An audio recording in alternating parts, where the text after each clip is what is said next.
बोली गजानंद गणपति महाराज की जय। करुणा अवतार भगवान की जय। नमस्कार साथियों, सभी को मेरा नमस्कार। और एक बार फिर नई कथा लेकर के मैं आप सबके सामने प्रस्तुत हुआ हूँ।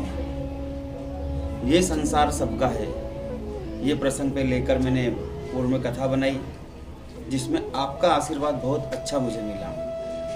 लाइक मिले, कमेंट मिले और शेयर भी मिले। पर मुझे एक शिकायत है आप लोगों से। शिकायत भी अपनों से की जाती है, क्योंकि शिकायत की भी अपनी इज्जत होती है। और आप सभी लोग दीवार के अमिताभ बच्चन जैसा काम करते हैं। माँ के साथ मंदिर तो जाते हैं, पर सीढ़ियों पे ही खड़े हो जाते हैं। ना सीढ़ियाँ चढ़ते हैं, ना दर्शन करते हैं, ना घंटी बजाते हैं, बस प्रसाद ले लेते हैं। ठीक वैसे ही आप मेरा वीडियो देखने के बाद करते हैं। वॉच टाइम अच्छा है, शेयर अच्छे हैं, पर आप उसे सब्सक्राइब नहीं करते। तो कृपया करके आप जब चैनल पे आते हैं तो कृपया करके सब्सक्राइब करें, उत्साहवर्धन के लिए। क्योंकि हर व्यक्ति का कुछ कार्य करने का अपना एक स्वार्थ होता है। एक कार्य होता है निस्वार्थ भावना से, एक होता है स्वार्थ भावना से। तो यहाँ पे जैसे हम लोग वीडियो बनाते हैं, कथा प्रसंग लेकर आते हैं, तो कहीं ना कहीं हमारा स्वार्थ रहता है कि हम भी थोड़ा नाम कमाएं, थोड़ा कथा का प्रचार प्रसार हो। तो ये स्वार्थ पर सेवा है, इसलिए हमारे स्वार्थ को सिद्ध करें जो सात्विक है। धन को लेकर स्वार्थ किया जाता है तो वो उचित नहीं है। पर यदि भगवान को लेकर के कोई स्वार्थ किया जाता है, भगवान की कथा को लेकर कोई स्वार्थ किया जाता है, उसे आगे बढ़ाने के लिए कोई स्वार्थ किया जाता है, तो वो उत्तम प्रकृति का स्वार्थ कहलाता है। इसलिए आप लोग सभी से निवेदन है कि आप लोग कथा को सब्सक्राइब भी करें, शेयर भी करें। और आप सभी के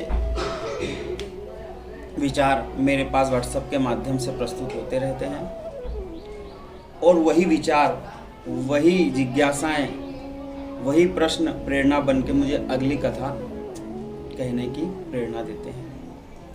आज मैं आपके सामने कथा प्रस्तुत लेकर हुआ संक्रमण को लेकर। इसका मूल उद्देश्य यही है कि हम संक्रमण का ध्यान रखें, क्योंकि मेन समस्या संक्रमण की है। और इस संक्रमण के साथ जब हमें रहना है तो इस संक्रमण को कैसे समझे, उस बात को लेकर के मैं आपके सामने प्रस्तुत हुआ। नारद जी ने कहा कि प्रभु, इस सत्संग का क्या महत्व है, आप कृपया करके मुझे बताएं। अब भगवान मुस्कुराए, बोले नारद जी, जो आपके लिए उचित होगा वही मैं आपको समझाऊंगा। क्या कहा भगवान ने? कि जो आपके लिए उचित होगा वही मैं आपको इस समय समझाऊंगा। जैसे एक समय नारद जी ने कहा था, प्रभु मुझे आप अपना रूप दे दीजिए, क्योंकि मेरे को मोहिनी से विवाह करना है, स्वयंवर में जाना। और भगवान ने कहा था कि जिसमें तुम्हारा परम हित होगा वही बात कहूँगा। वही प्रसंग को यहाँ पे भगवान कह रहे हैं कि नारद जी, जिसमें आपका परम हित होगा, जो बात वर्तमान के समय के हिसाब से आवश्यक होगी, वही बात मैं आपको समझाऊंगा। भगवान ने कहा, नारद जी जाइए, उस झाड़ के पीछे एक गिरगिट बैठा हुआ है, उससे आप पूछिए कि सत्संग का क्या महत्व है। नारद जी ने कहा, जो प्रभु आज्ञा। अब मैं नारद मुनि हूँ और एक गिरगिट के पास जाऊँ जो रंग बिरंगा है, जो अधम योनि में है, और मैं उसके पास जाऊं कि भाई तू सत्संग का महत्व मुझे बता। पर प्रभु की आज्ञा, बोले प्रभु शिरोधार्य है। और नारद जी जो थे वो भगवान की आज्ञा को शिरोधार्य करके गिरगिट के पास गए। अब जब गिरगिट के पास गए, गिरगिट से पूछा, हे गिरगिट महाराज, सत्संग का क्या महत्व है? सत्संग का क्या महत्व है? तब वो गिरगिट ने देखा ऊपर से नीचे तक, और उसका राम नाम सत्य हो गया। अब नारद जी तो घबरा गए, ये गिरगिट को क्या हो गया, ये तो गिर गया और मुझे लगता है ये मर गया। अब नारद जी जो थे वो पुनः भगवान के पास आए, बोले प्रभु वो गिरगिट तो सत्संग का महत्व बताने से पहले ही मुक्त हो गया। अब अच्छा नारद जी, अब कौन बताएगा मुझे सत्संग का महत्व? तब नारद जी ने कहा, प्रभु आप बताइए कि अब मैं किससे पूछूं सत्संग का महत्व, आप बता दीजिए। बोले नहीं प्रभु, मैं नारद जी मैं अपने मुंह से कैसे कहूँ सत्संग का महत्व क्या होता है? वो तो समझाना पड़ता है, प्रैक्टिकल देना पड़ता है। पढ़ाई दो प्रकार से होती है, एक थ्योरिकल और एक प्रैक्टिकल। तो नारद जी आप प्रैक्टिकल करें। अब ऐसा कीजिए, आप उस सरोवर के पास जाइए, वहाँ पे एक तोता है, उससे आप पूछ के आइए, वो आपको बता देगा।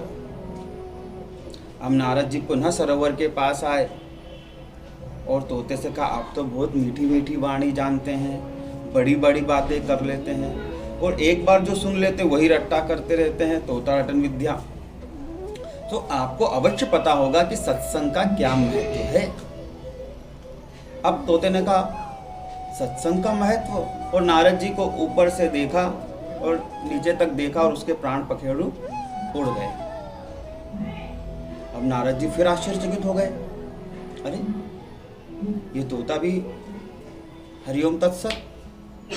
अब नारद जी पुनः भगवान के पास आए, कहा कि प्रभु वो तो सत्संग का महत्व बताने से पहले ही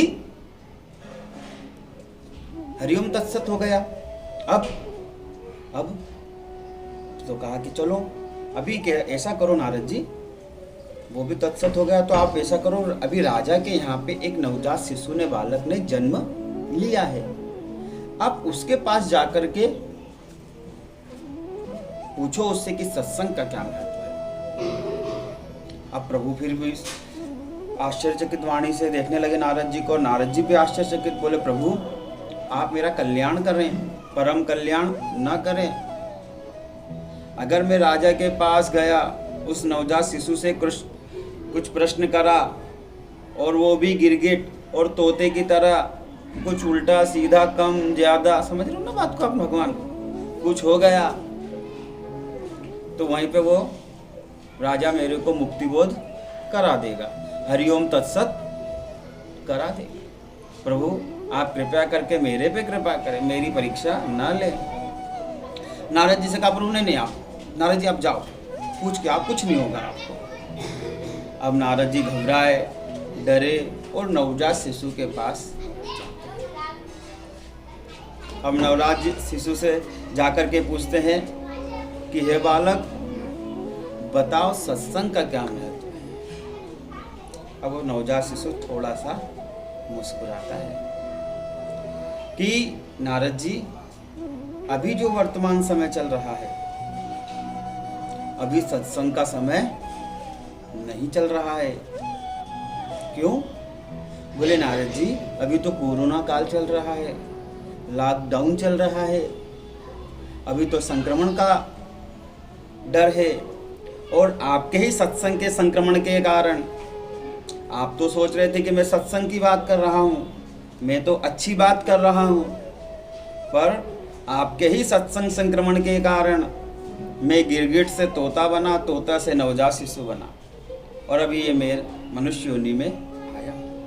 तो मनुष्य सोचता क्या है कि मैं सत्संग कर रहा हूँ, अच्छा कर रहा हूँ, वर्तमान समय में मैं घर से बाहर जा रहा हूँ, कुछ अच्छे काम कर रहा हूँ, सब्जी ला रहा हूँ, ये जरूरी है, कोई दूसरे काम कर रहा हूँ, कुछ अन्य कार्यों का बहाना करके वो घर से बाहर जाता है, उसे लगता है कि मैं सही कर रहा हूँ, पर वर्तमान में वो गलत कर रहा है।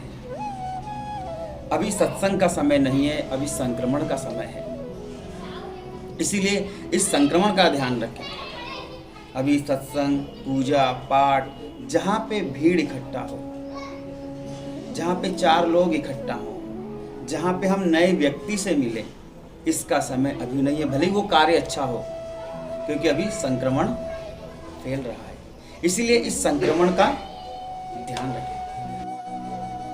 पर कुछ लोग क्या कहते हैं, रहीमन उत्तम प्रकृति का करी सके कुसंग, चंदन विष व्यापे नहीं, लिपटे रहे भुजंग। अरे क्या होता है, चंदन के पेड़ पे विष धर नाग लपटे रहते हैं, पर सांप का जहर चंदन के पेड़ को नहीं लगता। पर अभी ये उदाहरण उपयुक्त नहीं है, तो फिर अभी उत्तम उदाहरण मुझे लगता है छछूंदर का है, सांप का है।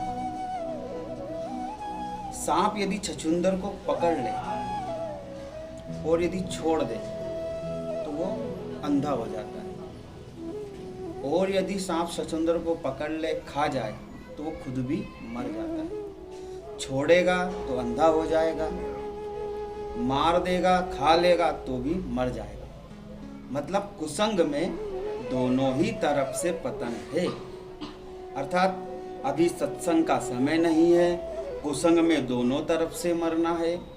तो अभी वर्तमान समय जो है ना सत्संग का है ना कुसंग का है। अभी केवल वर्तमान समय निसंग रहने का है, समाधि में रहने का है, सूतक में रहने का है। अब ये सूतक शब्द क्यों यूज करा मैंने? आप देखेंगे कि कोरोना काल में कई सारे दिशा निर्देश हमें सरकार के माध्यम से, फेसबुक के माध्यम से, व्हाट्सएप के माध्यम से प्राप्त हो रहे हैं कि आप ऐसा करें, आप वैसा करें। ढेर सारे नियमों की लिस्ट है।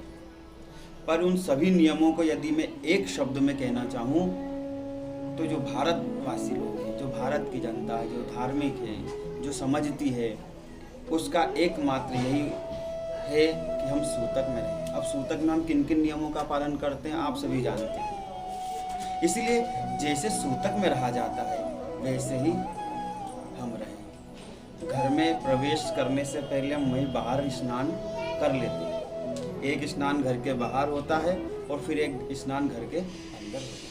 तो सूतक में भी यही करना है, पवित्रता का ध्यान रखना है, भोजन करने नहीं करने का ध्यान रखना है, घर के बाहर भोजन नहीं करना है, छुआछूत से बचना है। जिस प्रकार हम सूतक का पालन करते हैं उसी प्रकार हमें कोरोना काल में कोई पालन करना है।